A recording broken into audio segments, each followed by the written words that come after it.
Hello, hello. Let's get into it.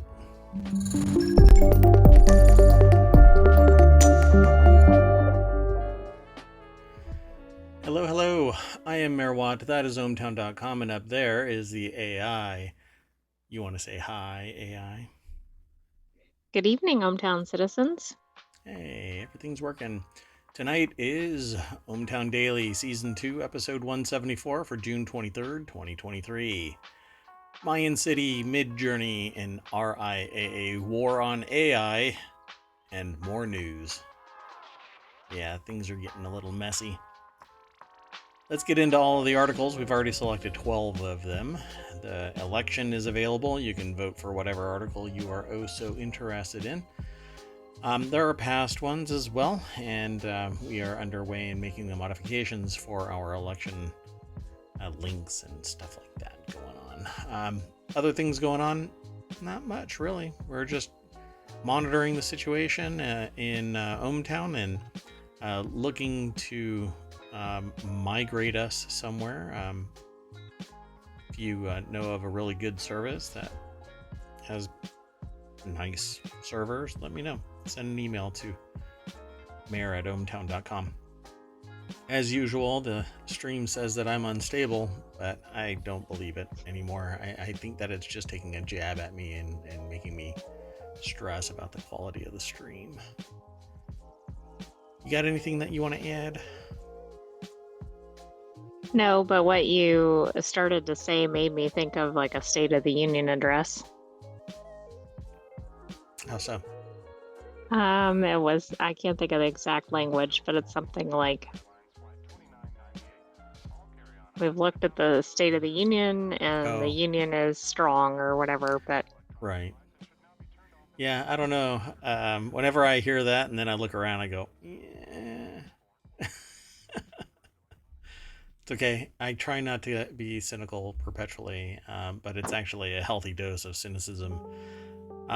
That said, let's get into today's articles. We really do have 12 of them.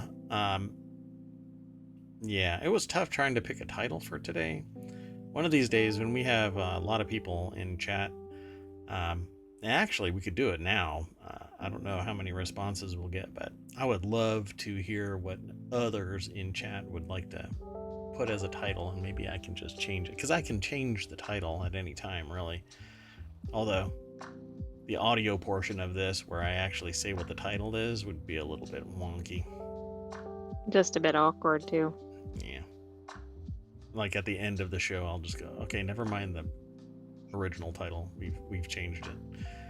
I was thinking more like, the title is this. Oh, wait. No, it's going to be this. Oh, no, it's over here. Yeah, and I don't really like editing. I like full transparency. So, like, whatever flubs I make in the stream itself, I owe up to it, and I'm not going to cancel, something that I've said, because, I mean, it's all about really conversation. If I say something stupid and somebody calls me out, then it's a teachable moment. That said, let's get into today's articles. We've already got them, so let's get going here. The very first article is in the Order of the Grape.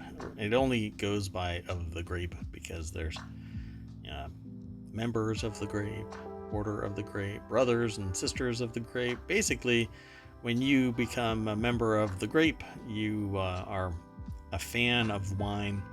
This, though, is actually from an adult beverage website, and it aggregates into the Order of the Grape from time to time. Monster Energy is dropping Nasty Beast hard teas for this year. I actually was going to put this in the title, Nasty Beast in Midjourney, because I actually ran the command to create a Nasty Beast in Midjourney, and it's going to be the thumbnail, so it's pretty interesting. It's a pretty neat graphic. I can't throw it in here because it's on a different computer, but anyway, the iconic energy drink company is unleashing yet another boozy ready to drink. That's what RTD is, if you're not familiar with the lingo.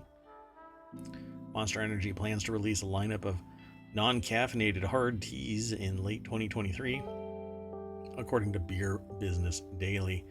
The new sub-brand called Nasty Beast was announced during an annual shareholder briefing on June 22nd. Why does that sound familiar, that phrase? Hold on.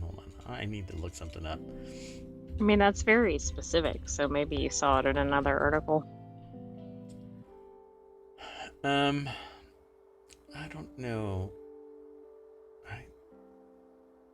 Okay, I won't dig too deep into this, but I swear I've heard somebody well-known call somebody a nasty beast. Yeah, I don't know. I'll have to look into it. Anyway, I get sidetracked really easily. Associative thinking and all that. So the new line will be marketed separately from the California-based brand's current boozy products. Nasty Beast, a 6% ABV tea, will be offered in 4 yet-to-be-announced flavors. The company plans to offer the teas in standard 12-can variety packs as well as individual 23 to 24-ounce cans. Nice. It's still summer. I wish that they would get it out during summer, but I don't think they'll make it. Right, ready to drink it November or something just doesn't seem like the right weather for it. Yeah, I mean, at least not in the United States. I don't know where they, ship this stuff to, but let's go over to the source. The source of this is over at vinepair.com. Nicolette Baker is the author of the article, and apparently Andrew Koval from stock.adobe.com is the photographer of a can of Monster Energy. All right, I'm not sure why they didn't just grab it from Monster Energy, but that's okay. There isn't much more to this. It just says that Monster Energy first entered the alcohol market in August of 2022 when it announced the release of The Beast Unleashed. The caffeine-free fermented malt beverage sold in on-brand flavors like Mean Green and Scary Berries is now available in roughly 40% of U.S. states, which, okay, I'm not sure if that means a lot, but maybe it's in the highly populated states. I'm not looking at you, Wyoming. Other than that, there isn't really much more to this. One last thing is at the very end of this, the FDA has looked at caffeinated ready-to-drinks, including Four Loko, and took them off the market in 2010 due to health risks, namely because you have this seesaw of caffeine and alcohol that don't necessarily work well together for everybody involved. So who knows what's going to come of this. Maybe if they keep it at a lower percentage, like 6%, it'll be okay. But one bad event, and say goodbye to Nasty Beast.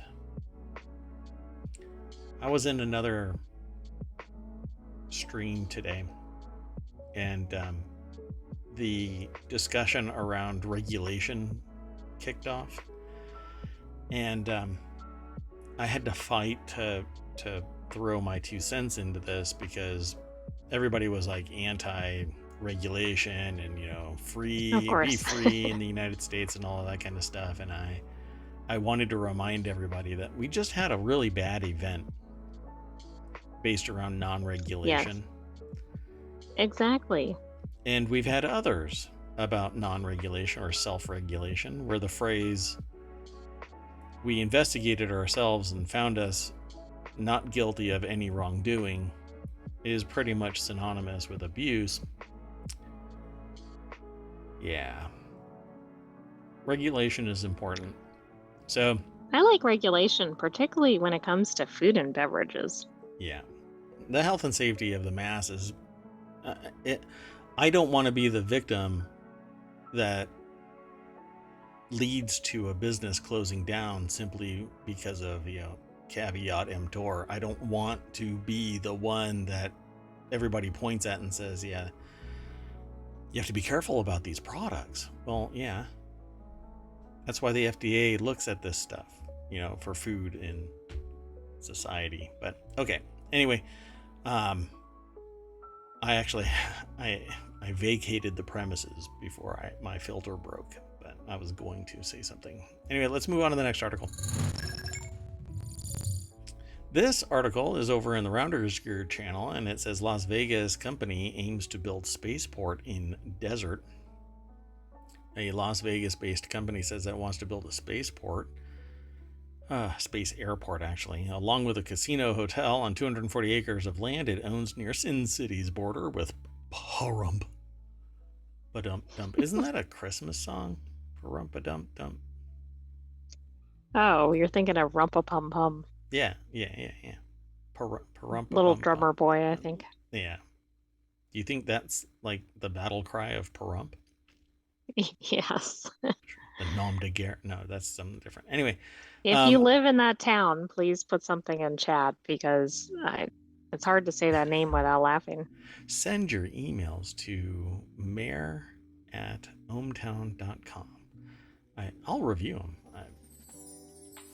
I may talk about them in the next stream too.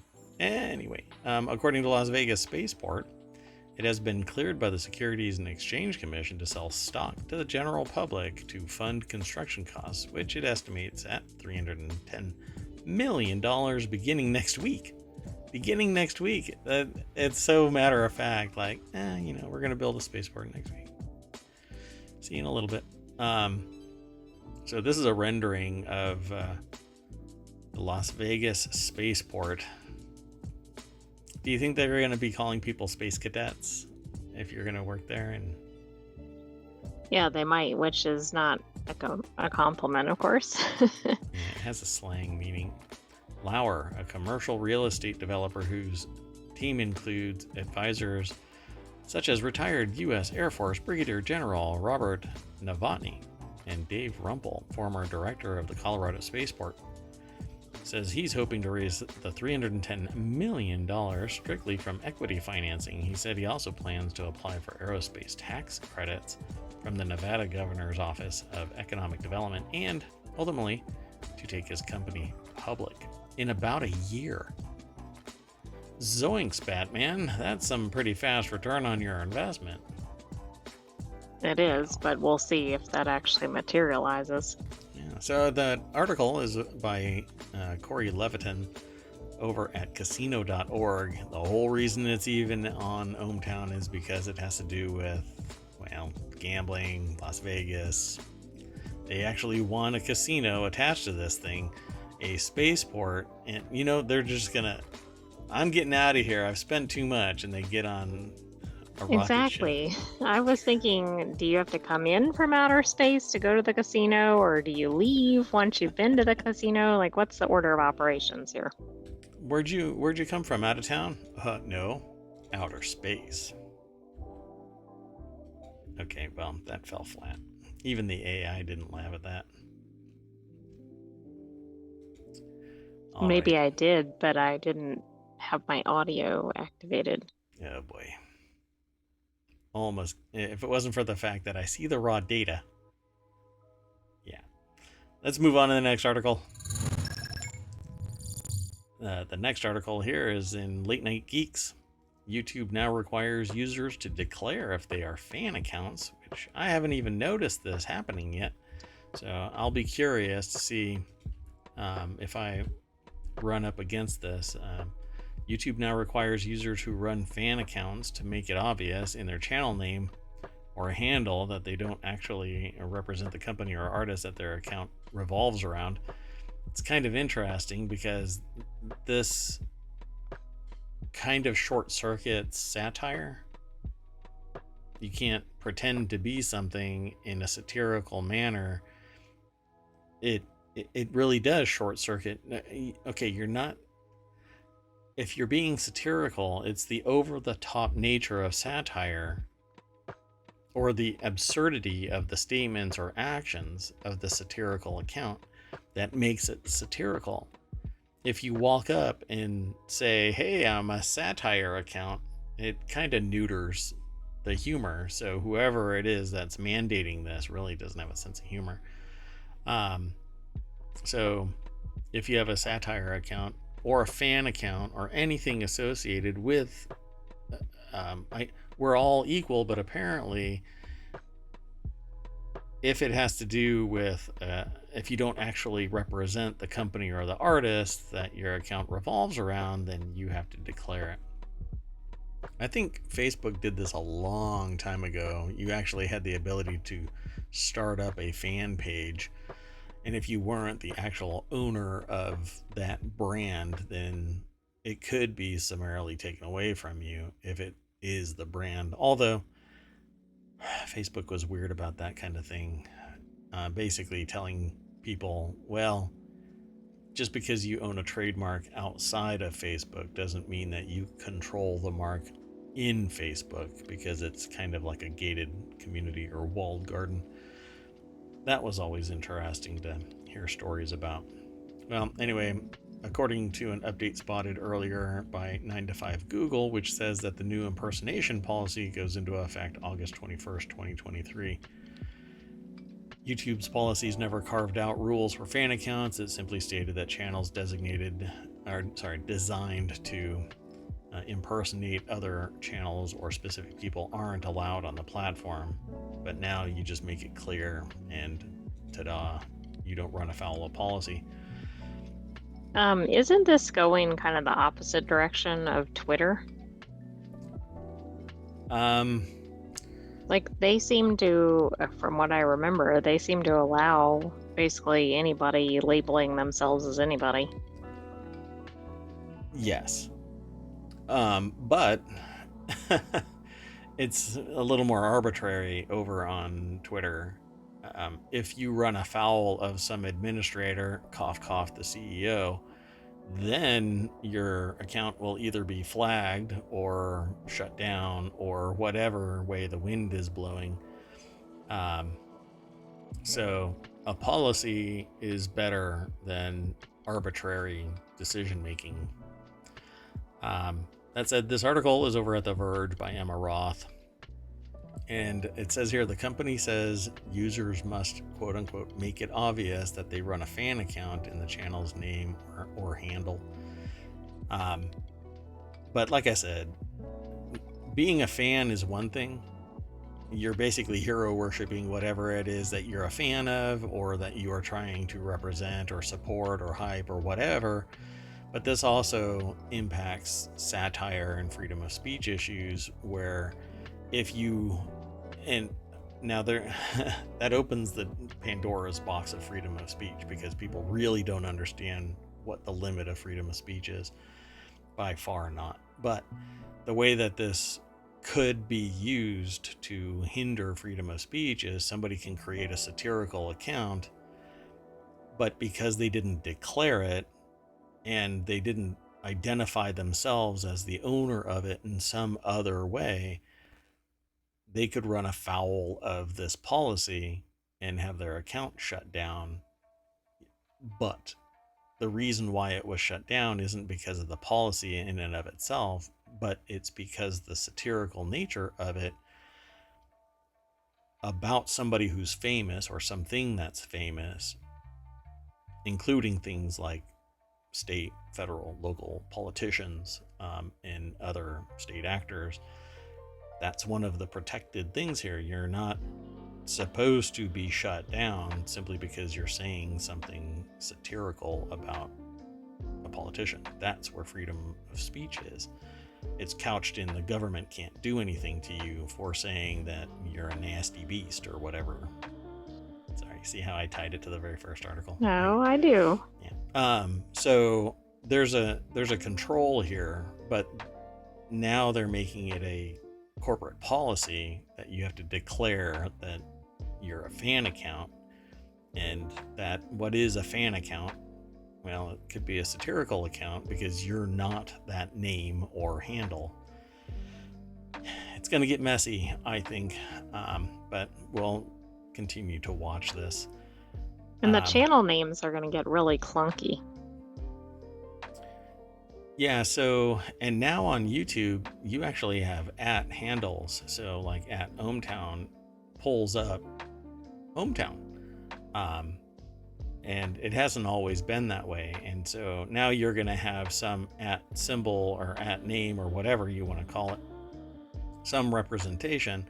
And now in the structure of a channel, it's going to sit there and say, we're a fan account.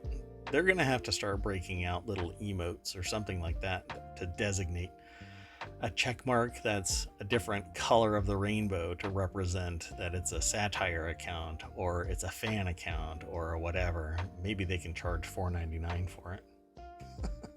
But more if you're an Apple user. You gotta think, but more if you're an Apple user, yeah. See, you gotta think like a capitalist, you know, nickel and dime, nickel and dime. Hey, let's go on to the next article. I need to throw this into chat. There you go. This next article is in the Mobile Channel. Study reveals how leaf cutting ants gauge leaf portion size. Okay, so the reason why I'll be way obvious about this. The reason why I selected this is because I think leaf cutting ants are freaking amazing little beasts. They are so cool. I could sit there and watch leaf cutting ants all day long, all night long. I would fall asleep in a couch or a chair looking at leaf cutter ants doing their gig and wake up, and that's the first thing that I see, and I would be happy because they're so freaking cool. They're basically the lumberjacks of the insect world. And it says here, they might not be able to leap tall buildings with a single bound, but leaf-cutting ants are insect superheroes capable of carrying leaf pieces up to 6 times their body mass to cultivate fungus in their burrows. So I'm not sure what people think, but I'm sure a lot of people think that the job of a leaf cutter is to go and get the leaf to make something of it in their nest. But what they're actually doing is they're composting it so that they can grow mushrooms. They're mushroom farmers. That's amazing. Yeah, I don't think that's well known. I mean, all of it's amazing. The carrying of the leaves.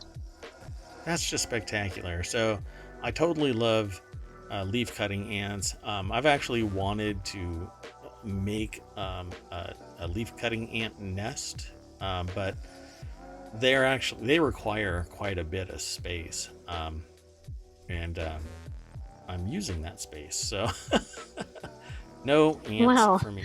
And if leafcutter ants invaded ohmTown, that might be a problem.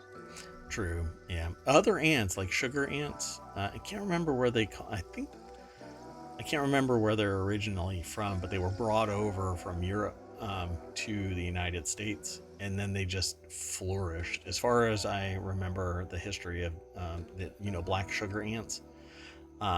So I don't enjoy them because they're like water.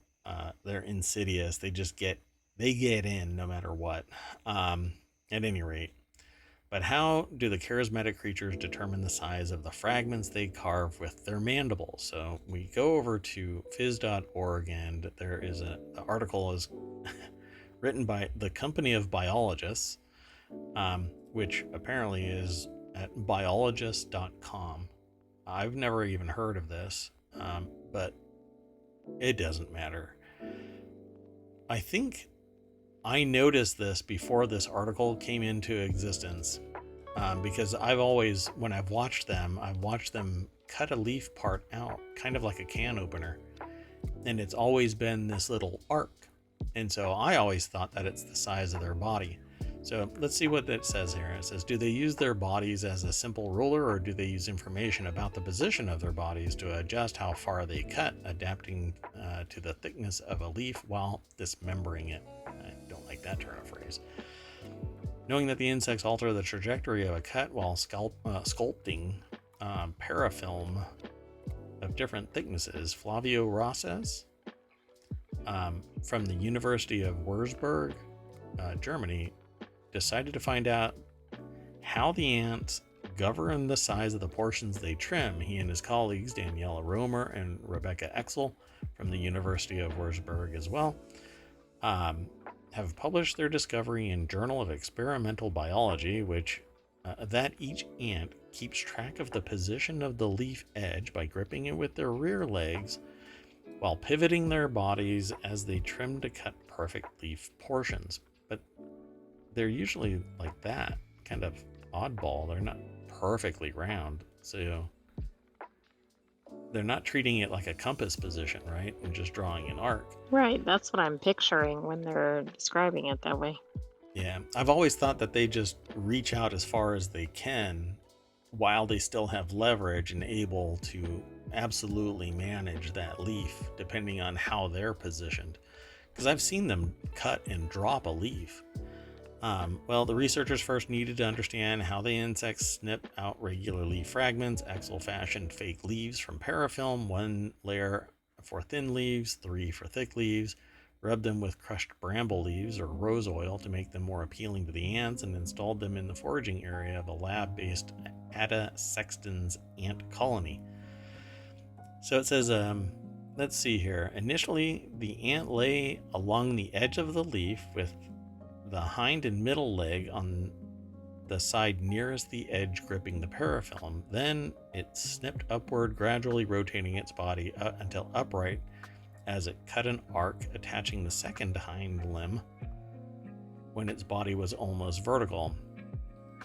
That's when it's stretching way out. Yeah, so that's this. So I really don't like it when it fades when I do the mouse over it. But then it's like, oh, I can get more, you know? It reaches way far out. That's how you get that little teardrop edge of it. So it says, as the ant continued cutting, it rotated further, eventually releasing the first hind limb from the leaf edge while still holding on with the second hind limb until it severed the chunk by cutting through the leaf edge after swiveling the body through 180 degrees. And when Exel compared the ant's posture as they cut through the thick and thin leaves, she realized that they adapted their technique, crouching their legs to reduce their reach to cut smaller elliptical shaped fragments when provided with thick leaves. So is it to adjust for the weight? The leverage, I suppose, yeah. So how are the ants controlling the size of the fragments they incised? Good knowledge about the position of their hind legs gripping the leaf edge guide their cutting trajectory. This time Exel waited until each ant was halfway through a cut before gently inserting a piece of paper between the ant and the fake leaf to release its grip as it continued snipping. Without knowledge of the position of the legs relative to the leaf edge, some of the ants cut smaller elliptical portions. They were using information provided by their hind legs gripping the leaf edge to guide the trajectory of their cut. Or they knew, based on how they were positioned, they had that muscle memory to create that teardrop shape. And when you dorked it all up, then they get oddball leaf cuts. That's pretty cool. So, oh, that's horrible. This is actually like torture now. Exel cautiously shaved off the leg hairs and allowed the ants to cut a parafilm film or a leaf while gently detaching the insect's limbs from the edge of the paper guard. And this time the ants completely lost track of the direction, producing randomly shaped fragments that were nothing like elliptical pieces.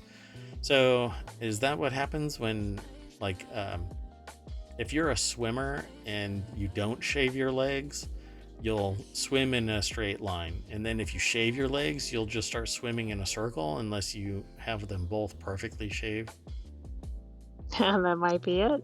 But I don't think humans are as in tune to sense of direction as non-human animals are. So I'll be honest, I'm sorry I might have tortured everybody with this article about leaf cutting ants, but I totally love leaf cutting ants, and that's just, I'll just say that's the price that we pay for having a cool news article that the mayor is really into. I mean, how many times do the leafcutter ants make it into the news? I can't remember the last time I've seen an article about them. Yeah, I don't know ever. So, I don't know. We'll have to do a search. Maybe we can find one. Let's move on to the next article. So, I heard about this happening, but I haven't been paying any attention to it. And so when the news article came through, I was like, this is actually becoming something, I guess. Shine and Temu are skirting tariffs or tariff costs by selling their imported merchandise at super cheap prices, U.S. lawmakers say. A pair of glasses is displayed at a Chinese fashion brand, Shine, I guess it's called, or Sheen, pop-up store in Paris. And Temu is this American-based but Chinese subsidiary owned business that if you don't peel back the layers of the onion, you have no idea that these companies are Chinese owned. Well, it says Shine or Sheen. I'm sorry, I don't know. I mean, it's in Paris, for crying out loud. I don't know if it's pronounced Shine or Sheen. And Temu sell products that are so cheap the companies avoid paying import tariffs. Pardon me. U.S. lawmakers found that these fast fashion companies are exempt from tariffs on products under $800. Last week, lawmakers introduced 2 bills that would eliminate the tariff loophole. Why did it exist in the beginning? Right, I don't know. I mean, was it something like in favor of small business? I mean, there might have been a reason for it, but under $800 would eliminate most fashion altogether, except for like runway fashion level, like big designers. Are these the two same companies that in the news were using forced labor? I don't know. I mean, I've been seeing a lot about these companies in the news, but I thought it was more about the Chinese connection. Because that's what the title of this article is now. Oh. See, so when this yes, it looks like there are labor law issues too, not just import tariffs from another article. Yeah, so when this article was aggregated, it was aggregated as Shine and Temu are skirting tariff costs by selling imported merchandise at super cheap prices, U.S. lawmakers say. And then when we actually go to the article, it says America's Gen Zers are buying TikTok hauls that could be made with forced labor. And the title, though, is still the same. Shine and Temu skirt. So like the embedded HTML, the actual title embedded in the source code of the page is still the old title, but they've changed the display title. I really don't like it when they do that kind of stuff. But anyway, I had already read something about this. So Jennifer Ortocalis Dawkins is the author of this article.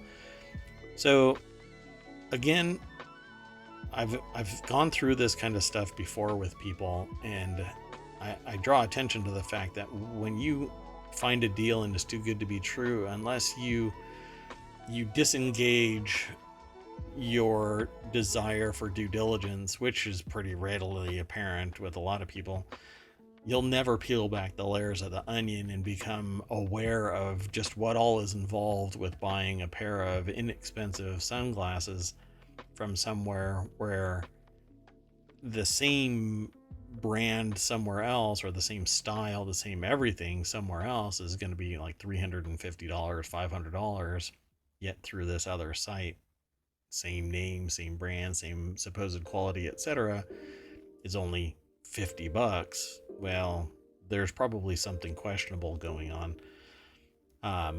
And it applies to even full like name brand products and raw materials. There's forced labor involved. So Gen Z shoppers who buy from Shine and Temu could be unknowingly supporting forced labor overseas. Shine has repeatedly told the media that it does not use manufacturers in Xinjiang. Temu prohibits suppliers from using forced labor, but does not prohibit them from sourcing products based on on region. Which basically, if I tell somebody, hey, you're not allowed to use this, and I have no absolute way to verify that this isn't being used, then what I'm saying is nothing more than bluster and bullshit. So, Gen Zers, a lot of Gen Zers actually pull back the couple of layers of the onion and find out where their stuff is, and then they have an ethical or a moral dilemma, because if you do that with everything that you ever purchase, you find out that a lot of the stuff that you purchase has questionable source. A new report by the House Select Committee on the Chinese Communist Party found that fast fashion companies Shine and Temu are shipping thousands of cheap products from China to the U.S. daily without paying import duties. Thanks to a loophole in U.S. trade rules, these e-commerce companies are exempt from paying tariffs on products with a retail value less than $800 if they are shipped directly to individual customers. In 2022, more than 685 million shipments fell under this exemption, according to data from U.S. Customs and Border Protection cited in the report. That is a spectacular amount of transactions. If all of them are somewhere... See, we don't have a reliable number, though. $800 is the upper limit. So it's 685 times 800. And that's the I see. Like amount. if you had a total shipment to a customer or something, but it stayed under 800, is that the issue? I thought it was per garment, and that's why I didn't understand the loophole, because most things would, of course, be under that value. Hey, welcome, Crazy Cat Lady. There's stuff going around that Temu takes over your phone when you download the app. There's actually quite a few apps that, depending on the operating system, aren't as compartmentalized. Like, there are people that talk about WhatsApp doing that, staying live even when you try, and on the computer you install the app, it stays resident. You have to end task it. Not everybody is savvy about that kind of stuff, but even Facebook's app actually ran constantly and theoretically took over. People were talking, security researchers were investigating the idea that it was listening all the time. There's a lot of creepy stuff, and unless you're like really like just eyeball deep in the research, then you know you have no idea it's actually taking place. But I would not be surprised if, depending on the platform, it's hard to do it on Apple OS. It's easier on Android. The compartmentalization isn't as robust. Even security researchers admit to that. And it's easier to sideload stuff on Android. But I've got all of these devices, so I have no dog in this hunt. But if they're circumventing this, then there's a serious issue here. I mean, $800 is not chump change. It is when you're dealing with millions and billions of dollars, but not everybody is dealing with that. So hearing the number that more than 685 million shipments fell under an exemption where anything less than $800 doesn't have any tariffs, yet we have to pay tariffs and other, the burden isn't the same in both directions many a time. And it's not like in the US, you can basically spin up a business and there's very little constraints on you. But in many countries, if you try and spin up a business in that country and you're from another one, you have to have a representative in country. You have to pay and invest a certain amount. You're policed at a different rate, a different degree of oversight. It's not the same. But I don't like the idea that something in another country is using forced labor, keeping it artificially low when all of the stuff that would be necessary for domestic production would raise it above that $800, and thus run afoul of the tariff, right? I mean, domestically, you wouldn't run across the tariff issue, but I'm just saying in some Right, other but country it's like without, layers of issues, though, yeah, right? exactly. And it's interesting too because the 685 million shipments, that's a ton of shipments. Yeah, It's not necessarily a ton of dollars in the grand scheme of things because their items are ridiculously low price. Like yeah, Shine, you can get clothing items, for instance, for say under $10, which I'm sorry, you can't really find that anywhere domestically. yeah. But obviously, there are reasons for that. Yeah, and when you peel back the layers of the onion, you find out that it's basically people are forced labor. So it's unsettling, um, and I've asked people to look at the products that they buy and peel back the layers of the onion and do some due diligence. And every time it's done, they find out that there's some kind of shenanigan going on, and it's usually even domestic companies in the United States. They use foreign production because the foreign production isn't bound by all of the regulation that people are poo-pooing. Um, like earlier today, people were poo-pooing regulation in this other stream. And again, I'll just say it again, that we just had an accident that cost 5 people their lives. And it's because there wasn't any regulation. And where there was regulation, it was self regulation. And, we go back to that statement I said 30 minutes ago. We investigated ourselves and we found no wrongdoing. No, that's not adequate. And neither is this. If there's forced labor, it needs to be stamped out. And the burden of this, the ecological costs, the financial costs, the human capital costs, all of that needs to be accounted for. Everybody needs to be the same, but when you go to another country, you have to live by their rules. The US says you have to live by our rules as well, not just the foreign country's rules, but if you're a US citizen, you live by both sets. And whichever one is more constrained is the one that you follow so that you don't run afoul of any law, foreign or domestic. Well, and I guess the PSA here too is as consumers, we're the ones perpetuating this. Sure, they need to consider changes in the law regarding the tariffs and everything, but the consumers are the ones propping up these businesses. Right.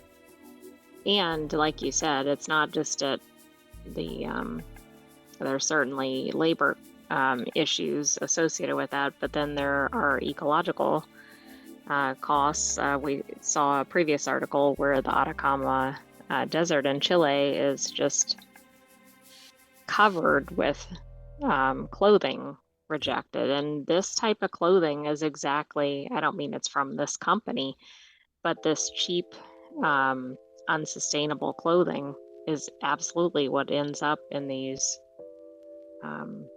landfills, natural areas that shouldn't have trash, essentially.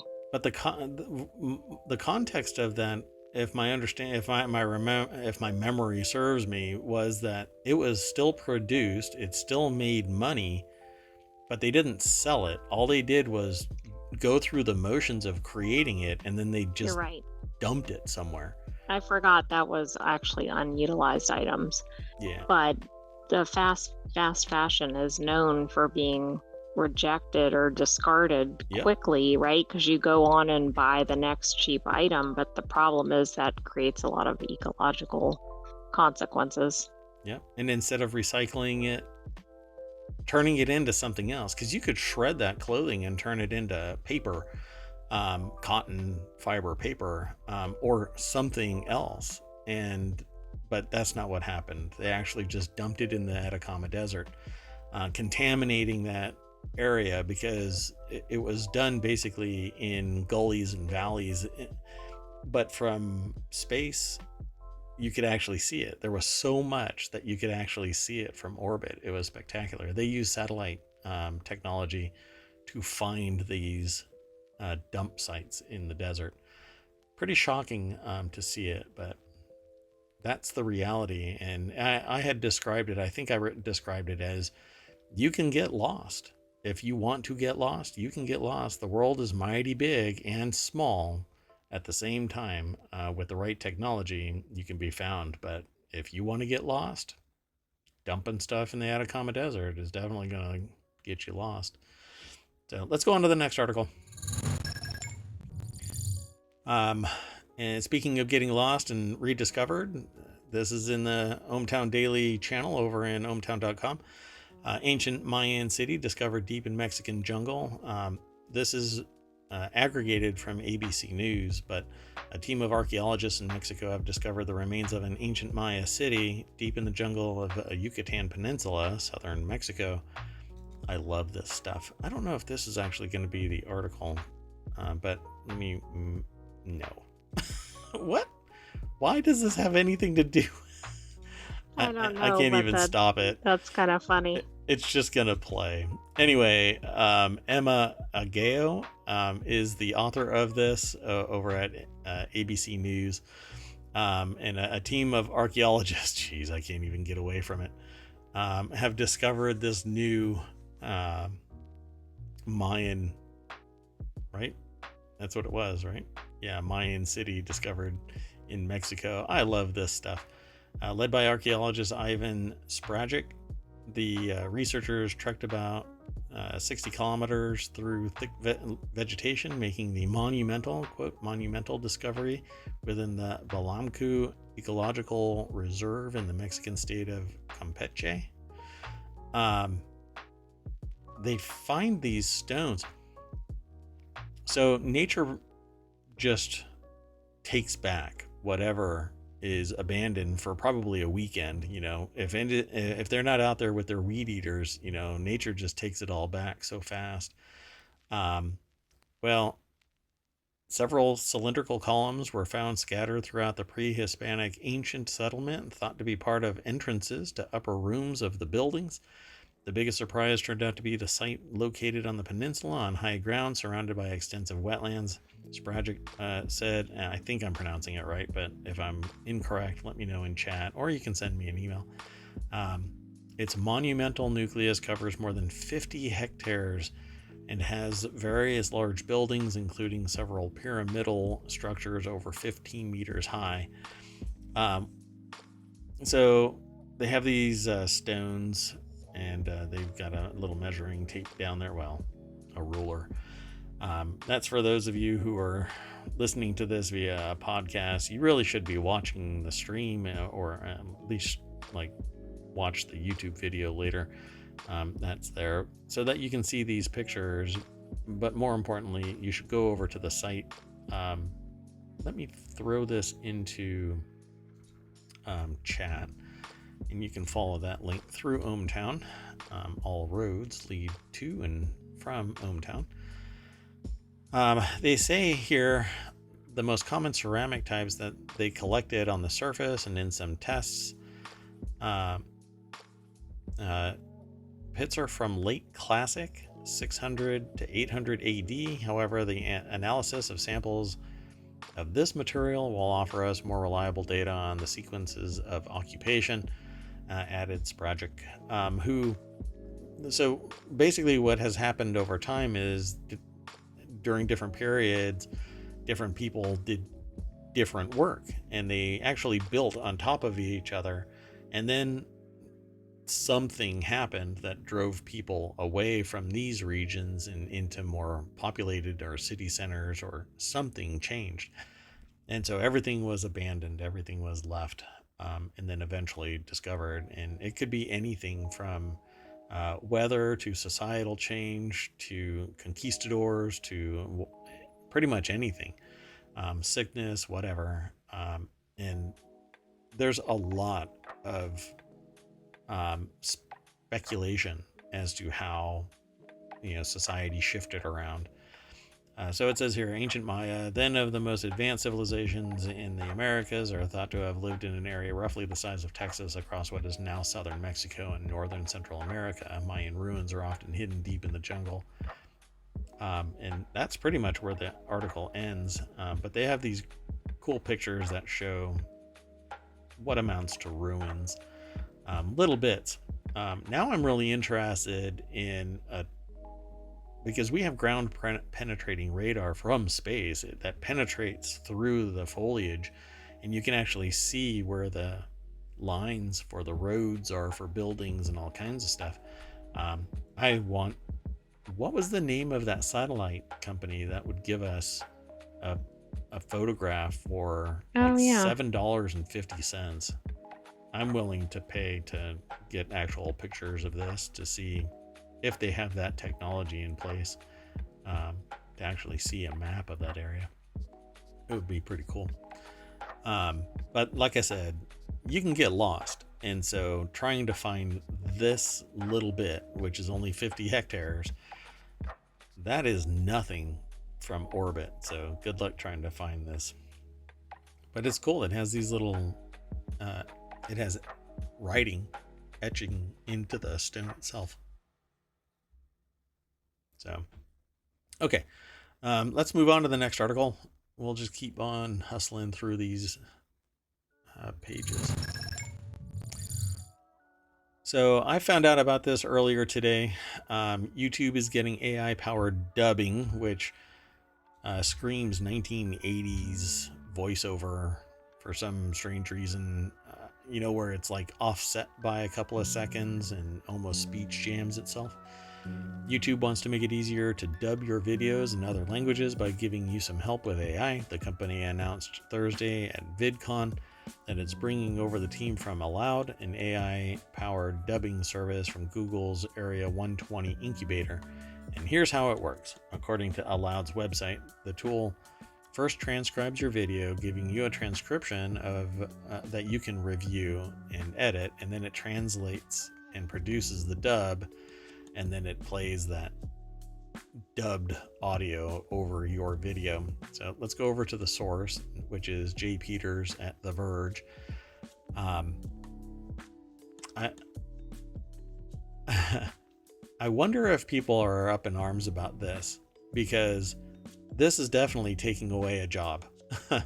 If it works and it's effective, this is taking away those who are polyglots, those who are in this industry and have carved out a career of translating English or other languages into other languages.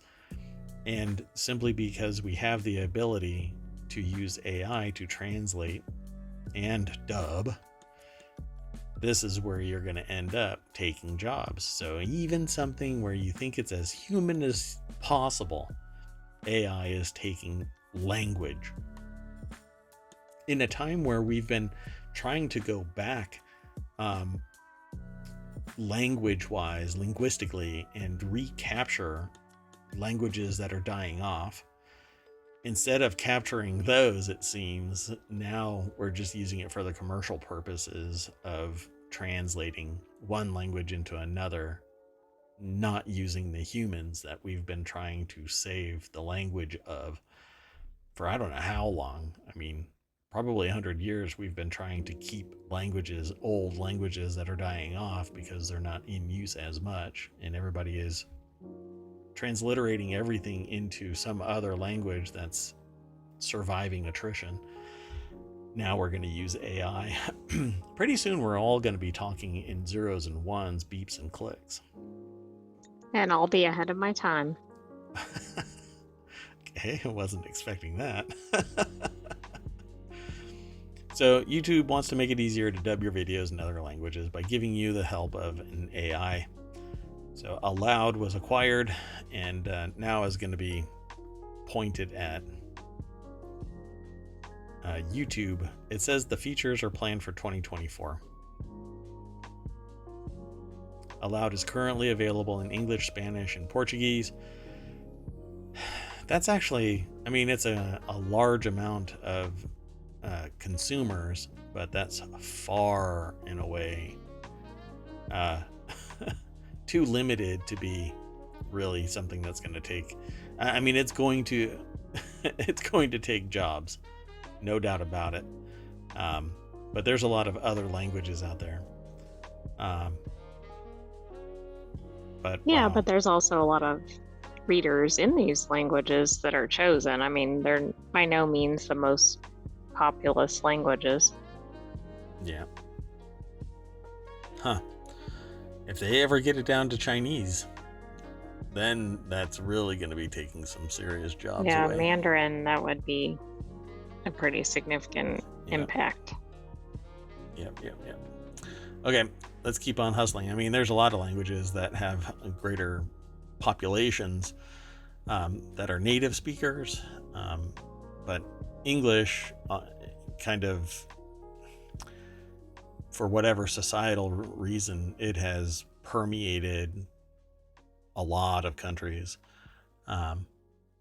So they're taking it away. They're taking those jobs away, and Spanish and Portuguese. I mean, that's another large segment. I'm trying to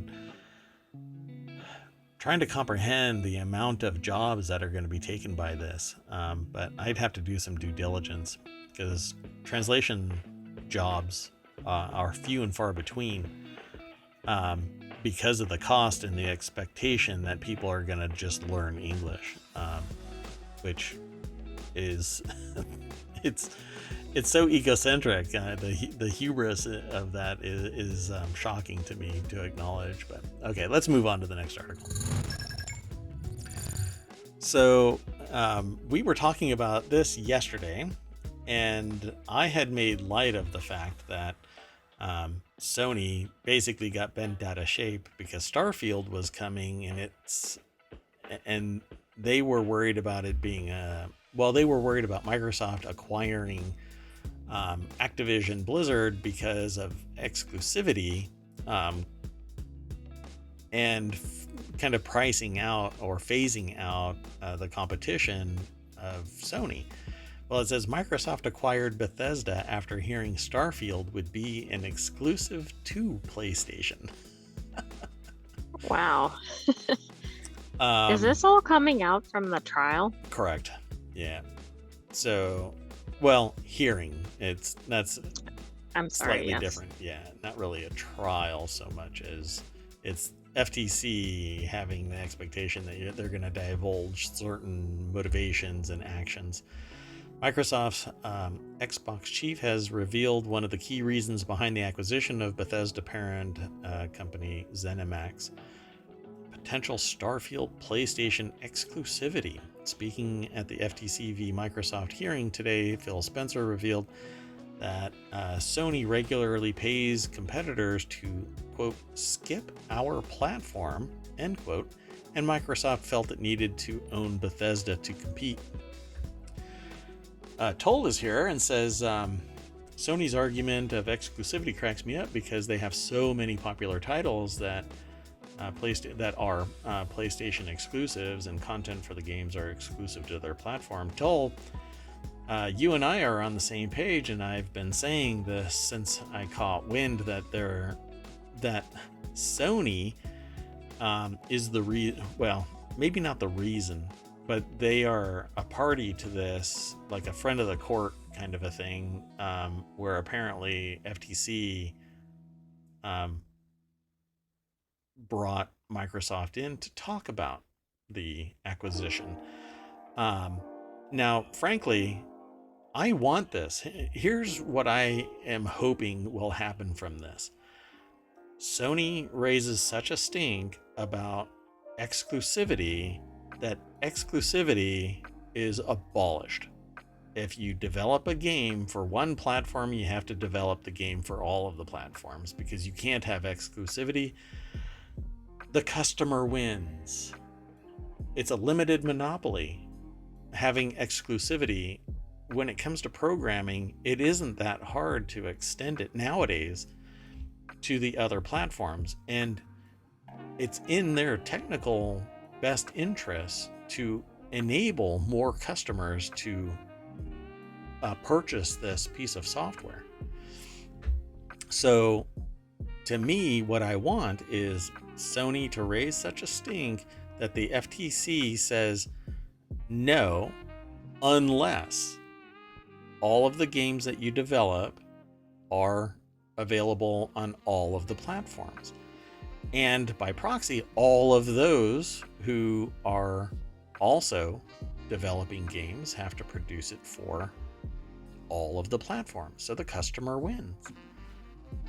The problem there, though, is there's a lot of companies that just won't buy other companies, which, again, I'm really not into mergers and acquisitions. But then we lose games because a company will acqui-hire a company. They'll take that company, they'll buy it wholesale, hiring the talent, making it only for PlayStation or only for PC, so that they can guarantee you to be held within that walled garden, at least for a time. And then they'll open it up once they've saturated the market and everybody has purchased it. Then they'll open it up and, oh, okay, now you can play it on the PlayStation. Now you can play it over here or over there. Well, that's kind of ridiculous because by then everybody's already gotten it on a certain platform, right? And they can't suddenly utilize it on another one. So they're going to buy it again. Yeah, and that was one of the frustrations that I've been talking about. Tulsa isn't acquiring Bungie and keeping non-PlayStation platforms behind on Destiny updates. Yeah, there's a lot of shenanigans, I think, that's taking place. So Tulsa is personally there for exclusive titles. Yeah, it sucks that you miss out on games like God of War and for a long time the show. But exclusives provide incentives to buy other platforms. Yes, except that the companies that are grousing right now back and forth about exclusivity are grousing about forcing people to buy into a platform and keeping that customer from spending on their platform.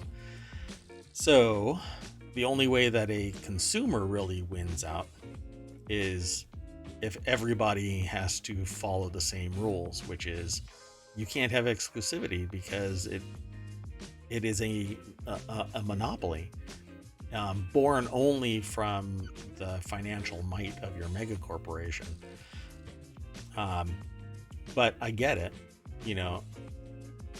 If you're in that ecosystem, you don't really care that others aren't getting it. If you really want that game, you just don't care. Why should I care? And there's a lot of people that are separated like that, right? There's Xbox versus PlayStation, and they fight online. And Toll says, I just don't like hypocrisy. We can have exclusive things, but you can't. Right. And that's why I'm saying do away with exclusivity. Treat it as if it is a monopoly that's only bound by financial might. You have the ability to purchase this company wholesale. A whole lot of jobs are lost in that process of mergers and acquisitions. And customers or consumers lose options because now it's exclusive to only that one ecosystem. And that's what I don't like. I think we just are going to see more and more of this unless the rules change, because with all of these mega companies like Microsoft, but not limited to them. Yeah. I mean, there's only so many companies that own, probably, I don't know, 80% of gaming or something. Right. Yep. So Amazon has its gaming arm. Microsoft has its gaming arm. There are companies that are somewhat immune from acquisition. But if you have a company that's worth $1 trillion and they're willing to throw $100 billion at a company that is priced currently at $75 billion, then they're going to make their money because they're going to completely eliminate a competitor by purchasing them. And it's all about the long haul. The long tail of capitalism means that they're going to be making money a whole lot faster because they've acquired the juggernaut, whatever it might be. In this case, it's Activision Blizzard. So Microsoft will be profitable from this purchase almost immediately unless they do what they do with a lot of their products and it becomes aimless and overburdened. And Well, again, it's the only competition out there other than nameless solutions that, may be better, but nobody knows what they are. So the article itself is over at The Verge. Tom Warren is the person who put the article together. Microsoft saw Sony paying Bethesda to keep games off Xbox and decided to do something drastic about it, like purchasing the entire company. Yeah, I mean, like that this. seems like it's a bit of an overreaction. Yeah, I find it really interesting. So Microsoft spent $7.5 billion to acquire ZeniMax Media, the parent company of Elder Scrolls and Fallout studio Bethesda Softworks. At the close of the deal, Microsoft promised Xbox and PC exclusives, and it has so far shipped Redfall, and Starfield is set for September 6th debut. Bethesda's upcoming Indiana Jones game is also an exclusive for Xbox and PC. So here we have that tit for tat kind of, well, you have exclusives, I have exclusives. You did that, I did that. Yeah, this is going to be messy, and the consumers are the ones that are going to pay the price, because if they want to play it now, then they have to buy it for PC, and then if they want to play it on PlayStation, they have to wait, and then they have to purchase it again and hope that maybe there's cross saves and cross play, which may or may not exist at the time when you actually have to purchase it again. It's one of the things that drives me nuts about books and music and video. It's the same damn book, movie, song, whatever it might be. Why do I have to buy it on a multitude of vendors just so that I can listen to it? Well, Again, when I already owned it, I know. yeah. I agree. Back in the day, it was a CD or a DVD, and you could rip it and have it stored digitally and watch it there wherever you wanted to. Although it wasn't legal, it also wasn't illegal. As long as you didn't distribute it, it was a personal use thing. But you owned it, and if you deleted it or whatever, then you had it right there in your hot hands, and you can just put it right back into the computer or wherever and play it again or copy it again. For all of this. But physical media is dead, and now it's just a perpetual license to consume. All we are is a profit center, and every time they release a slightly different version, you have to buy it again. It's the same damn game. Just because I'm on a different platform, I shouldn't have to purchase it all over again. Tull says, and what is frustrating is that in the case of Xbox Marketplace versus Steam, there are games that are both on PC, but you can't play with players on the other providers, even though it's all PC. Yeah. Because they don't have that cross-play feature. Only recently have I seen things like a demo save be transferred over to the real release of the game. And that was from Final Fantasy 16. So you know what? I'm just looking at the price of the deal. I don't know if it's going to go through, but okay, it's $68 billion. Like, how much money is really in, for instance, Starfield or Elder Scroll? I mean, pick a game, but I know it's a lot, but it's not 68 billion. Let's see. Skyrim has sold over 60 million units at $60 a pop. So lots of dollars. Yeah. And Starfield is probably going to be at that same level, because they basically have right now they have two main properties, and that's Elder Scrolls and Fallout. That's their two. Bethesda, I'm talking about Bethesda specifically, and Starfield. So Fallout is dystopian future. Elder Scrolls is the kind of fantasy mythical beast kind of existence thing, magic and swords and stuff like that. And now you have the high tech. It's a trifecta, and a person who buys one is going to buy all three. So Toll says, yeah, that's part of why you're burned out on D4 right now. Played the open beta and then the server rush, and it was all the same content for the first 6 hours or so of the full release. Yeah, I played all of that, and I started hitting level 50. I was trending towards level 50. You basically complete the game somewhere around level 50, and I'm like, oh, I'm gonna do something else. And so I haven't even gone back and actually played much of my main, because it's kind of the same thing. But imagine now that that I want to play it with other people, and it didn't have crossplay. As far as I know, it does. But if you didn't have crossplay, then I would have to buy it for Xbox or buy it again for PlayStation. And I think it just really kind of screws the customer. And that isn't even part of this whole fiasco. This fiasco is entirely centered around exclusivity. Add exclusivity to this, and you're like, well, okay, I bought it because all of my friends are playing on Xbox, so I went out and I bought an Xbox, and I bought the game, and now it's going to be released on the computer that I normally play on PC. I mean, and I have to purchase it again. That's going to be a little aggravating. Yeah. So it's one of the reasons why I really hate mergers and acquisitions, because a company that wants all of the customers under its wings will produce it for all of the platforms all at once. Or it will kind of take the hit and go, okay, well, we don't have the tools necessary for us to distribute for all of the platforms, so we'll take the financial loss.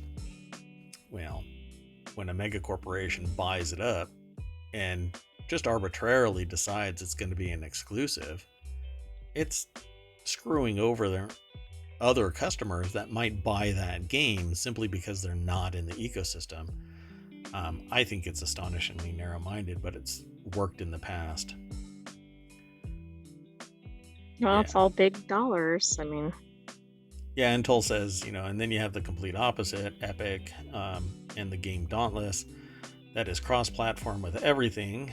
And one of the few games that you know of that you can play on Switch with PlayStation, Xbox, and PC. Yeah, there are actually quite a few who aim for everybody, but I don't know if it's Epic per se or if it's the developer says, hey, I can do it cheaply. But I'm sure I'd have to look to see if Epic plays this exclusivity game. But I seem to recall it actually happening even for Epic. When it's big enough and it's going to draw customers to that ecosystem, they all play this game, unless they're an independent developer and they just want as big a pie as possible. Okay, let's go on to the next. There we go. Because we're not going to go that far away. This is in the Warcrafters channel. Bethesda's upcoming Indiana Jones game will only be available for Xbox and PC. Hey, look at that. Exclusivity again. Everything is exclusive, and you can get away with it when everything is owned by one or two companies. Back at the start of 2021, Bethesda and Machine Games announced that they were working on an all-new Indiana Jones game. We haven't heard much about it since, but during the ongoing hearing at the FTC's objection to Microsoft's proposal acquisition of Activision Blizzard, it came to light that the game will be an exclusive to Xbox and PC. It's one of the things that Sony was grousing about, yet Sony has its own exclusive games. All of these mega corporations have exclusive games. It hobbles the consumer and enriches the company, but it's their money, right? I get a lot of people saying, well, it's their money, it's their decision, but really, we as No, it's kind consumers, of the consumer's money. right? Of course, you grew up in gaming in a world where every title was exclusive, Genesis and SNES. Yeah, and that's another thing. Consoles have always been attempting to be a vertical where everything that they provide is within their ecosystem, their walled garden. That usually was because the company was either owned the developers, or they were working with the companies, and the tools that were available were so limited that you had to focus on a console. You couldn't just run. There's so much software out there now that allows you to write one set of code and it will transliterate it over to the other platforms.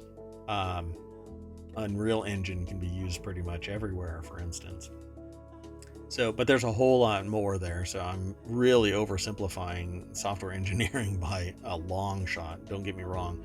I know how it works until you get really into the weeds of software engineering. But it isn't as hard as back in the day when you had to actually code everything in assembly because the console cartridge was so limited in memory that you had to have that really high level programming capabilities. Now you can almost create a game in natural language, and once you compile it, it's compressed a little bit more, and it's easier to code because you can do graphic coding instead of assembly or C++ or something like that. Anyway, so yet another issue about exclusivity, and I find it really interesting that Microsoft scooped this up, blindsiding Sony to the point where I don't think that there was much discussion that Sony was like, oh hell, somebody just bought Blizzard,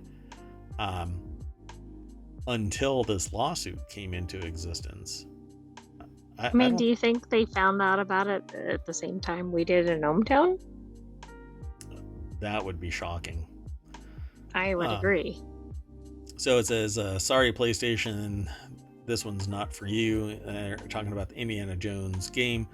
Over at PCGamer.com, Andy Chalk is the author, and it says, what makes the situation especially interesting is that Bethesda had originally planned the Indiana Jones game as a multi-platform release, but that changed several months after the announcement when Microsoft acquired Bethesda, at which point it made it an Xbox console exclusive. So you see how it's just arbitrarily decided, and it's entirely bound on the idea to keep everybody in, or it depends on how you want to view it, right? You want to keep all of the Sony people out, or you want to make the Sony people come over to the ecosystem and then point your barbed wire in so that they can't get out. Because even though that... Go ahead.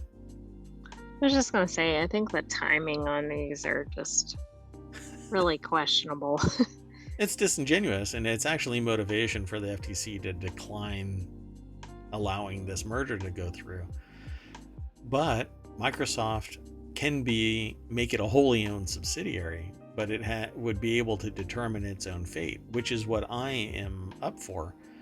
What I want to see, and I'll say it again, is what I want to see is Activision Blizzard, under its own control, making games for all of the platforms, because that's what's in its best interest, and in the fiduciary duty in its best interest to the stakeholders, shareholders, stockholders.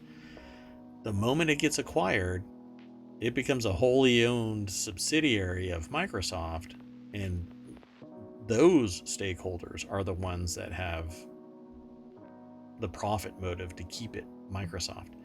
But as a consumer, I want everything broken up so everybody is fighting for my dollar. Toll says, I can see it now. Welcome to the 2025 gaming IP draft. This year, PlayStation has the number one pick because they traded exclusivity of God of War and 2 draft picks next year for Starfield and the number one pick. I like that. That's an interesting analogy. Yeah, so everybody is on their budget and within a contract, and then every once in a while somebody goes, I'm free agent, and they can just shop around for a gig, right? Huh. That might actually have some legs. I kind of like the idea of that. Toll, you're a genius. Okay, we've got a few more articles, only 3 more actually, so let's keep on hustling through these.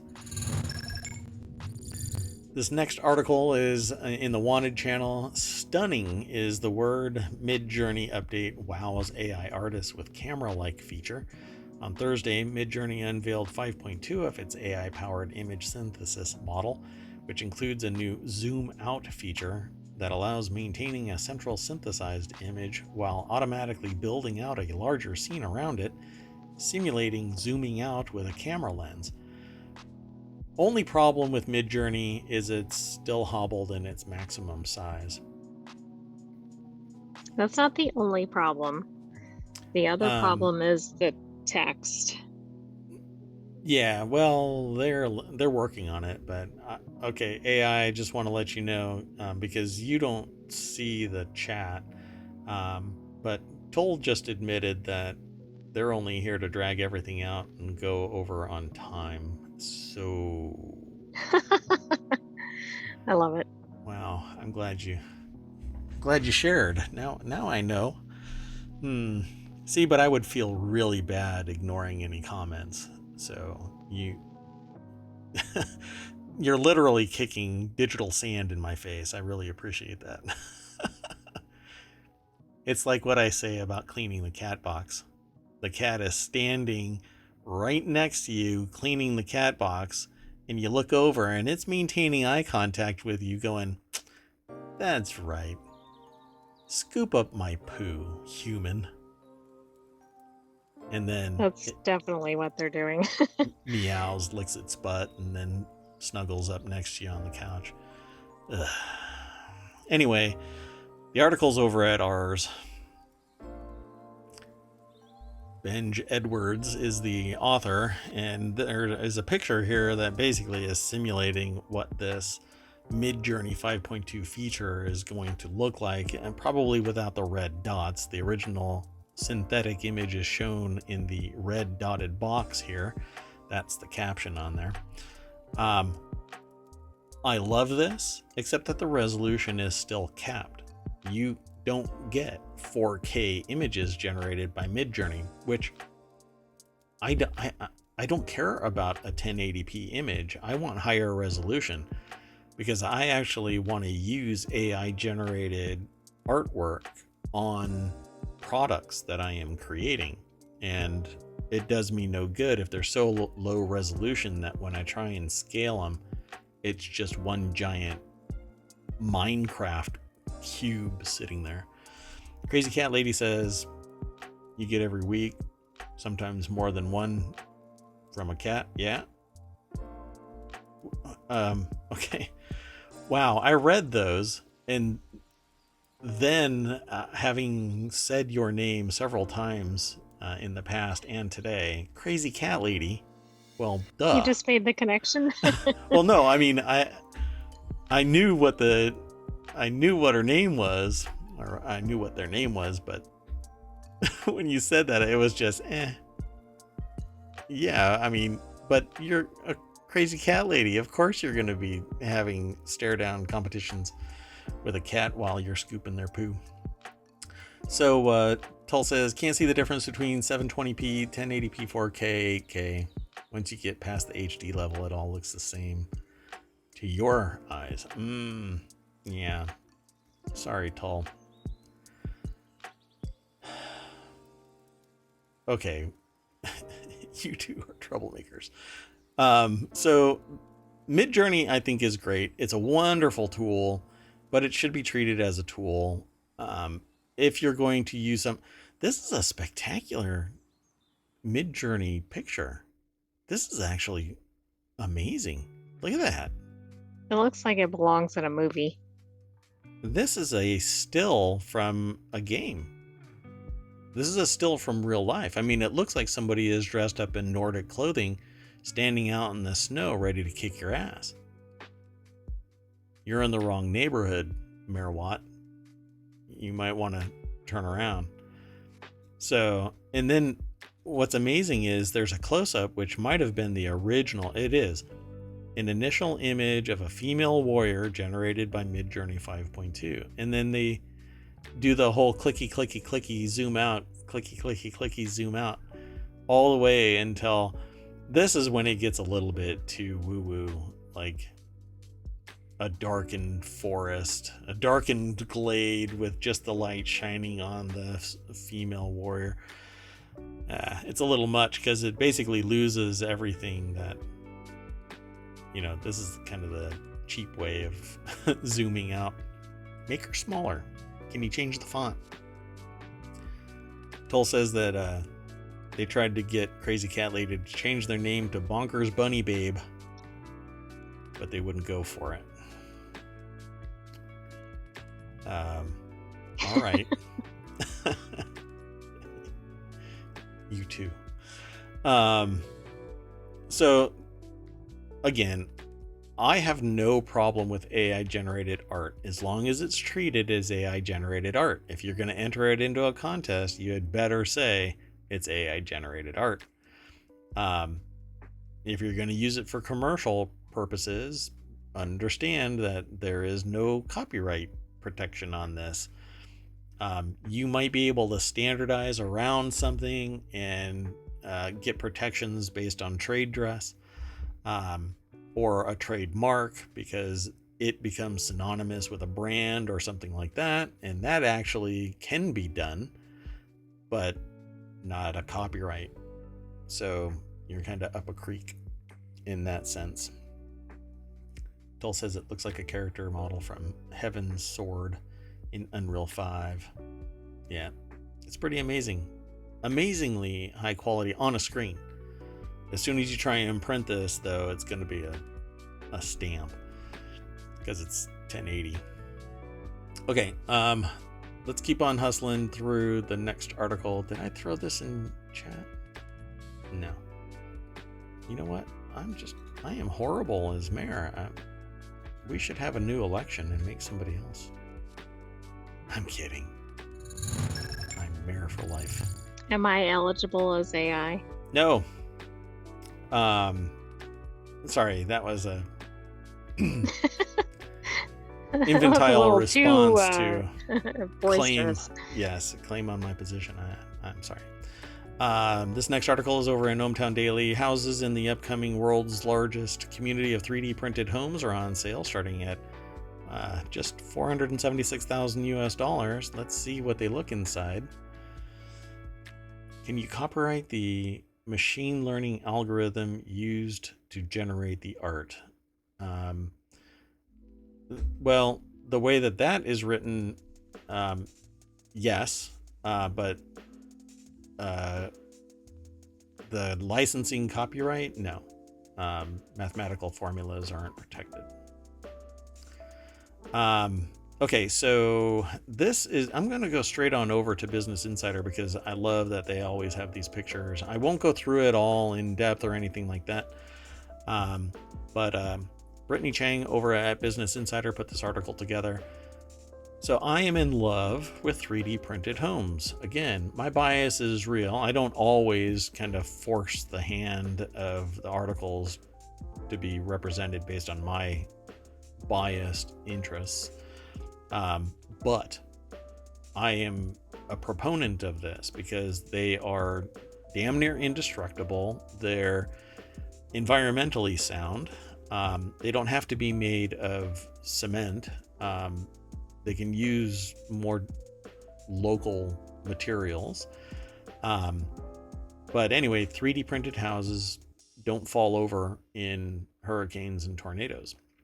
And your neighbors can be a whole lot louder because the walls are typically 2 feet thick. And if you want a new door, all you do is break out a chainsaw and cut through the damn thing anyway. But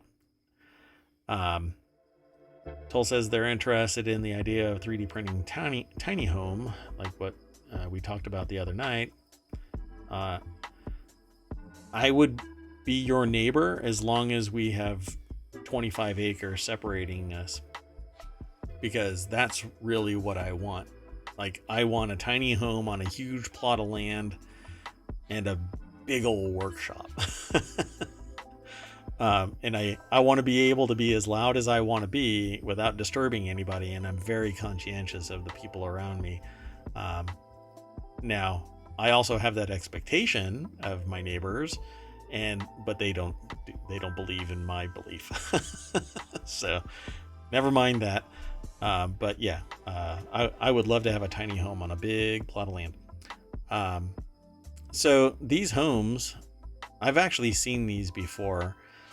It's a community of 100 3D printed homes just north of Austin, Texas, now underway. 6 homes have already been sold. The way that it works is, I think it's Icon is the company that makes these, if I remember right. They basically have a big old gantry, and it just goes and prints out just like my 3D printers right now can print out stuff. It just deposits a layer, and eventually it cures, and bingo, bingo. Yeah. Yes, Toll, it's episode 174. We are that deep into the year. So let's scroll down and see if we can look at what they're going to look like. So, oh, it is Icon. See, I had seen these houses as a prototype build, and I love this. You can smooth out the sides of the walls, but they leave it like this to highlight the fact that it's 3D printed.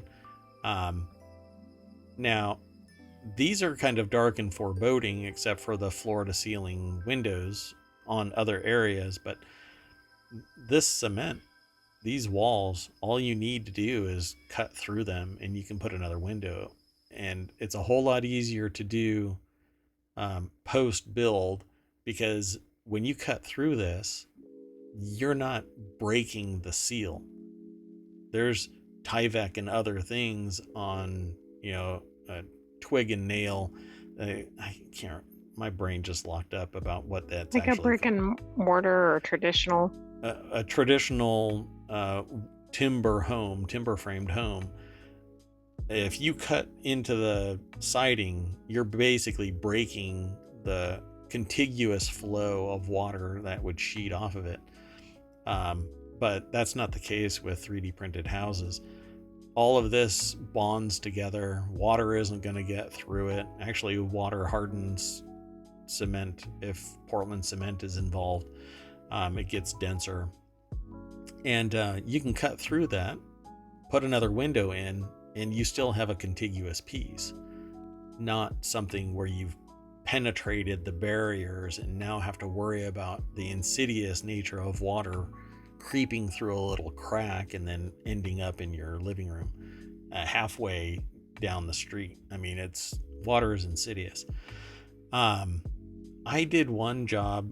I used to do demolition and construction, mudding, taping, sanding, all of that kind of stuff. And there was one gig I went to where water started on the second floor but followed framing to the other side of the house behind the drywall. It had to have been something like 75, 80 feet worth of travel from one side to the other, and down into the basement. So it's insidious.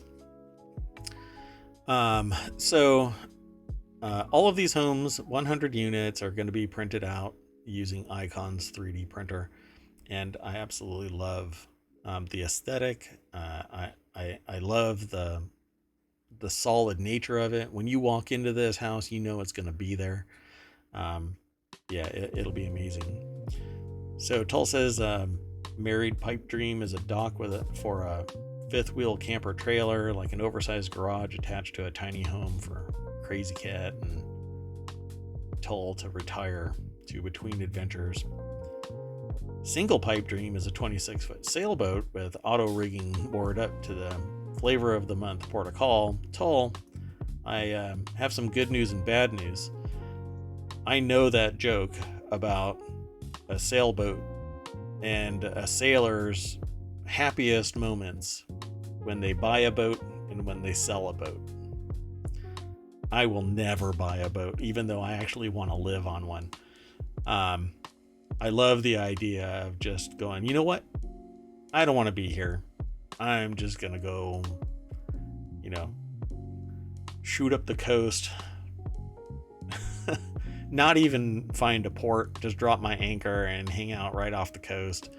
Go scuba diving. I'm a scuba diver. I haven't been in the water in 10 years because I relocated from a coast.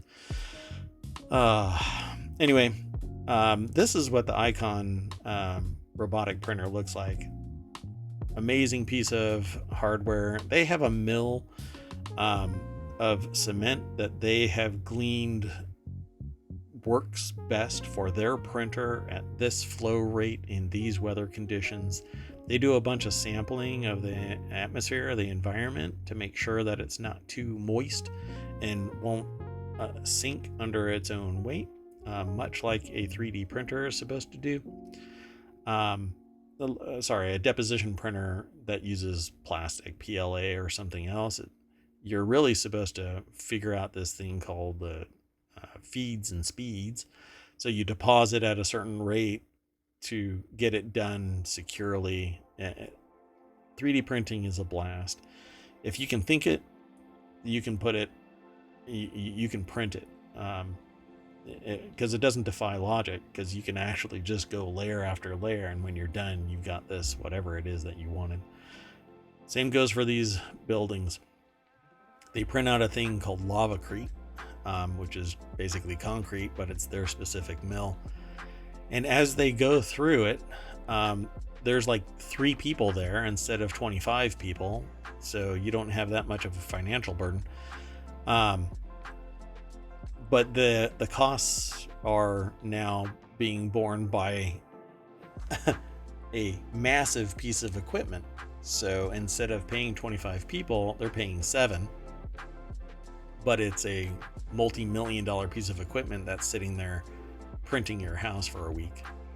Is that why the house price seems kind of comparable to traditional houses? I don't know that specific market, but based on the price and based on what I think the average price is in the US, because we had just seen an article about that, like this is higher than I would have expected. Yeah. So business-wise, you don't typically price based on the costs alone. You price based on the benefit to the consumer. So if it costs $350,000 to print this house, and they believe that the market can handle $500,000, they'll price it at $500,000 because that's the benefit to the consumer, the perceived value. Now, if it only costs $150,000 to print that house, and the perceived value is $500,000, you've got a massive profit margin jump. So that's typically what capitalists price at. There's a different mode of thought, which is you add 30% on top of your cost of goods sold, and that's how you squeeze that orange for its juice. I'm of the former. If what I am providing is maximizing your benefit and you're willing to pay X amount, then that's what the market demands, and I'll charge you what I feel that I'm worth. So yeah, I can't wait for this to become standard, but different states, different communities have not gotten on board with 3D printing of houses. Just to play catch up real quick, Toll says that the whole 26-foot sailboat comment has nothing to do with being a sailor and happy. It has everything to do with when you get tired of people, cast the lines, get lost for a while. Yep. I used to go on long drives for days at a time, just get in the car and drive. One of these days you're going to start studying ballistics and 3D printing materials and start generating Ammunition. Oh, interesting. For self-defense and civilian usage. Got it. Interesting. Less lethal ammunition.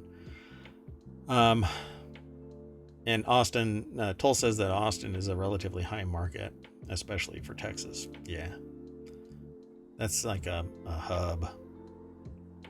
Yeah, I think it was one of the communities that had like the highest increase in housing costs or something over the last year, but maybe not.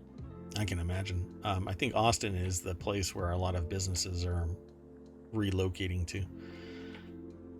So Jason Ballard, Icon's co-founder and CEO, told Insider back in March that they want to build a better world faster and cheaper, and I'm on board. I've been following Icon for a while, from their first prototype little round house all the way up to this, and I love it. So the houses range in size all the way up to 2,000 square feet, to a 4-bedroom, 3-bath, 2,112 square foot home. I guess that would be that one right there, I suppose.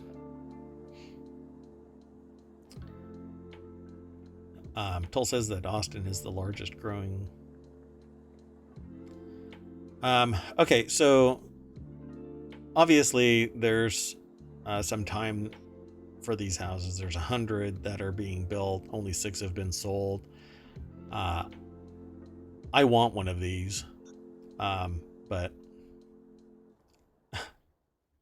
moving to Texas might be a strain. Okay, so let's move on to the very last article for the night.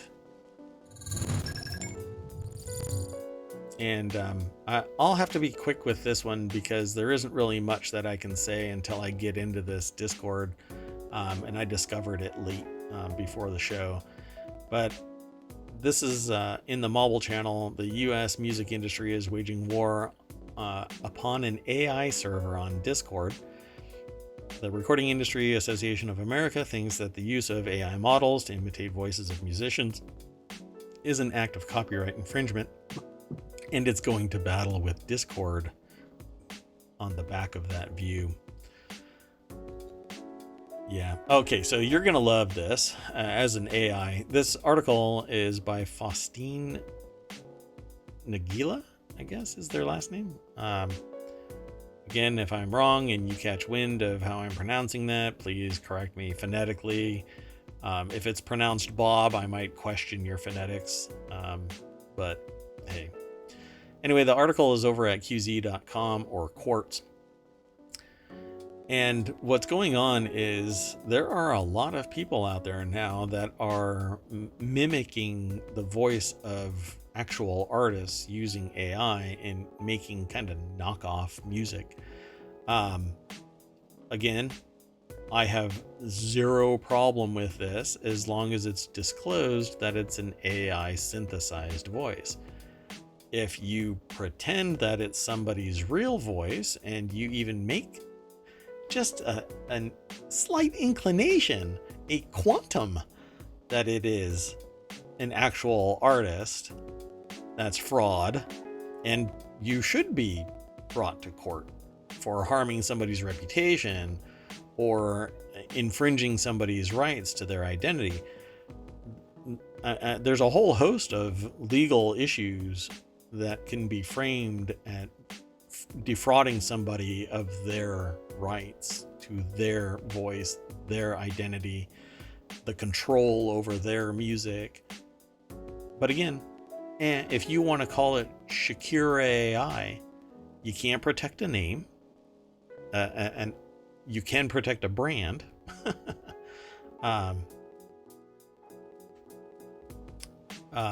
Sorry, Toll just said that they're 90% sure that they graduated high school with the co-founder of Icon. Oh, you got to find out. I'd love to have a conversation with them here in ohmTown. not putting you on the spot there, Toll, to go out and knock on their door. Hey, I think I went to school with you, and there's some dude named Mayor Watt that said that he'd totally love to have a conversation with you live on the internet at 9 p.m. Eastern. No, that's not what I'm saying. Anyway, so on this Discord called AI Hub, they're saying that its 145,000 members are sharing and distributing copyrighted music. But what I don't get about that is it doesn't matter. Like, they're not... I doubt that they're distributing songs. And even if they were distributing songs, it costs $15 a month to get pretty much any song you want. And you can sit there and train an AI off of that song, and it's meaningless. Trying to protect this because you're distributing it is just so stupid in today's age, because music is infinitely accessible for as little as like $4.99 a month, and I can get any song that I want at a rate that is CD quality or better, right? I can get lossless. So why would they be distributing it then? Because it's easier to just sit there and grab a bunch of stuff and then train an AI on a bunch of music than to hit play, let it train, hit play, let it train, hit play, let it train. That's the only thing that I can possibly think of. But to sit there and go, oh, they're copying it and they're distributing it to each other. Oh my God.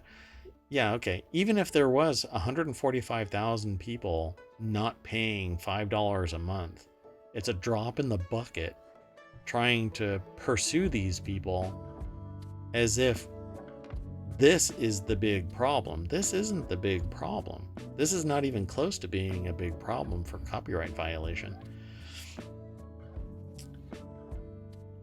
Toll says that they haven't been in touch.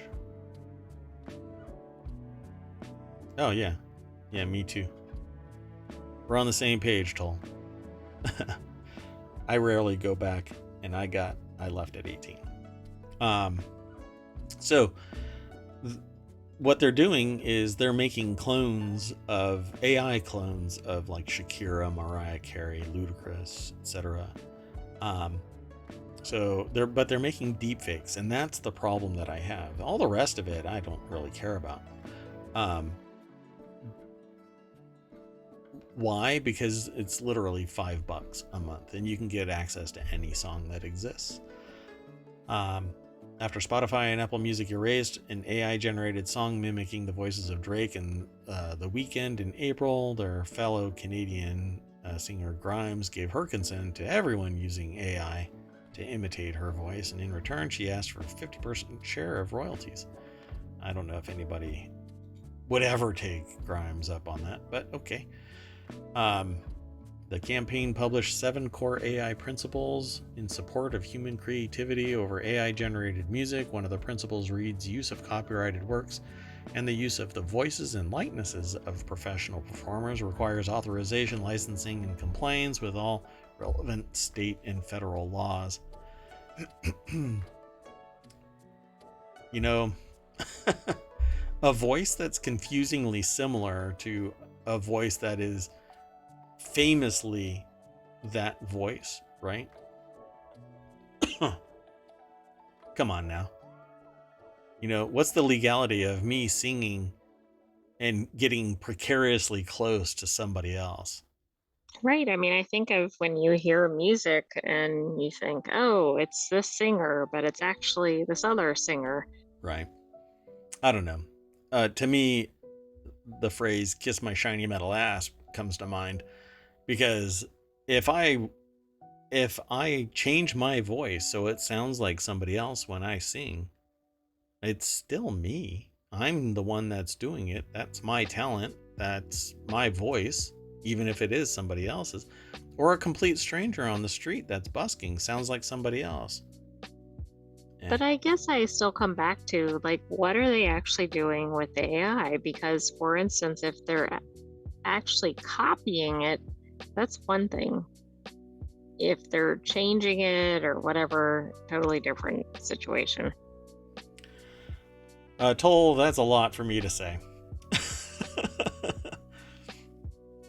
When an artist or celebrities troll their counterparts. Yeah. And I didn't know that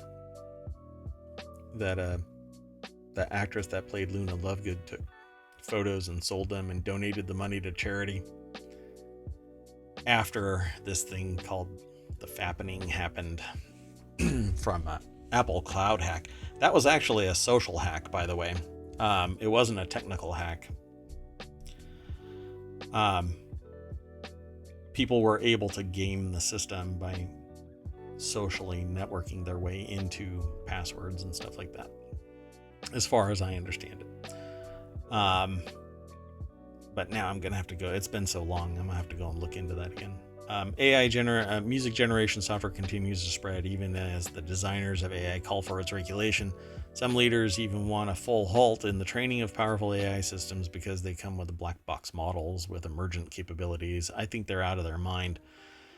Trying to put a pause on something like this that's this powerful, the cat's out of the bag, even though that phrase is kind of wonky. There is no way that this is going to stop. Ethical people being told to stop would stop, mainly because they see the harm in the results based on the discussions that are taking place. Oh, okay. We know the end of the world is going to come if I keep doing this. Sure. But everybody else that doesn't have that exact same moral or ethical compass is going to drive that straight into the ground and cause the end of the world. I don't know how to phrase it any other way. But I have been telling people for years now, a decade plus, that where technology can do something, somebody will take that technology and do it. And we have certain ethical controls, right? Well, that hasn't stopped people from pushing the limit of technology publicly. Privately, they're way past what we know about. So we've had this discussion about, I challenge people regularly, okay? I say to large groups of people, time and time again, describe to me an area of society where technology can't invade it.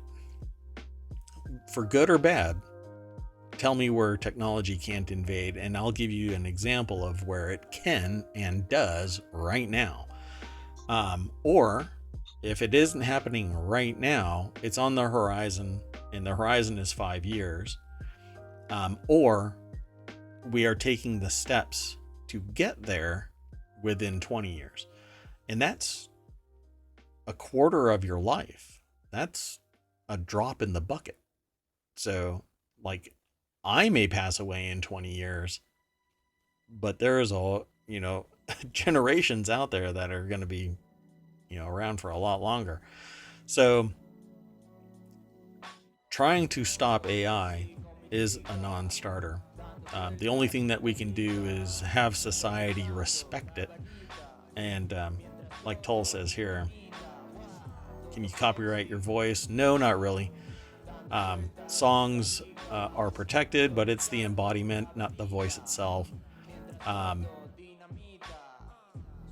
If you, again, Toll is saying, so long as it's sold with a disclaimer like The Weeknd imitated by AI, isn't it similar to AI and machine learning imitating an artist's style? Yes, but they're saying that the style of music is their trade dress.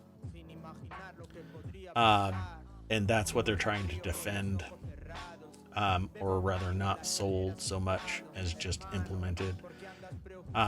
Regardless, they're saying that the music itself is something that needs to be permitted to be consumed by AI and machine learning because it's training the AI to sing and act like that artist. But